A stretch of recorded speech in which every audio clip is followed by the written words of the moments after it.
मेरे कलम से लफ्ज़ खो गए शायद, मेरे कलम से लफ्ज़ खो गए शायद, आज वो भी वफ़ा हो गए शायद, आज वो भी वफ़ा हो गए शायद। जब नींद खुली तो पलकों में पानी था, जब नींद खुली तो पलकों में पानी था, मेरे ख्वाब मुझ पे रो गए शायद, मेरे ख्वाब मुझ पे रो गए शायद।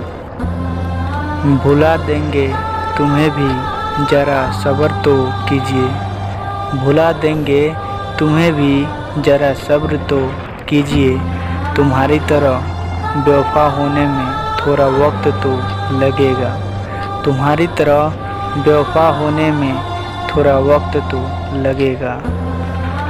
आपने की बेवफाई मगर मैंने अभी वफ़ा करता हूँ, आपने की बेवफाई मगर मैं अभी वफ़ा करता हूँ। वहीं आँखों में ना आ जाए आंसू, वही आँखों में ना आ जाए आंसू, इसलिए मुस्कुराते रहता हूँ, इसलिए मुस्कुराते रहता हूँ।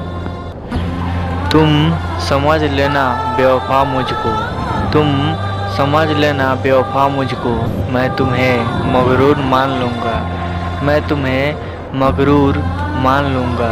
ये वजह अच्छी होगी, ये वजह अच्छी होगी एक दूसरे को भूल जाने के लिए, ये वजह अच्छी होगी एक दूसरे को भूल जाने के लिए। अगर ये वीडियो आपको अच्छा लगा हो तो इस चैनल को सब्सक्राइब कीजिए और साथ में घंटी के बटन को दबाएं, ताकि इससे भी ज़बरदस्त वीडियो आपके पास जाते रहें। धन्यवाद।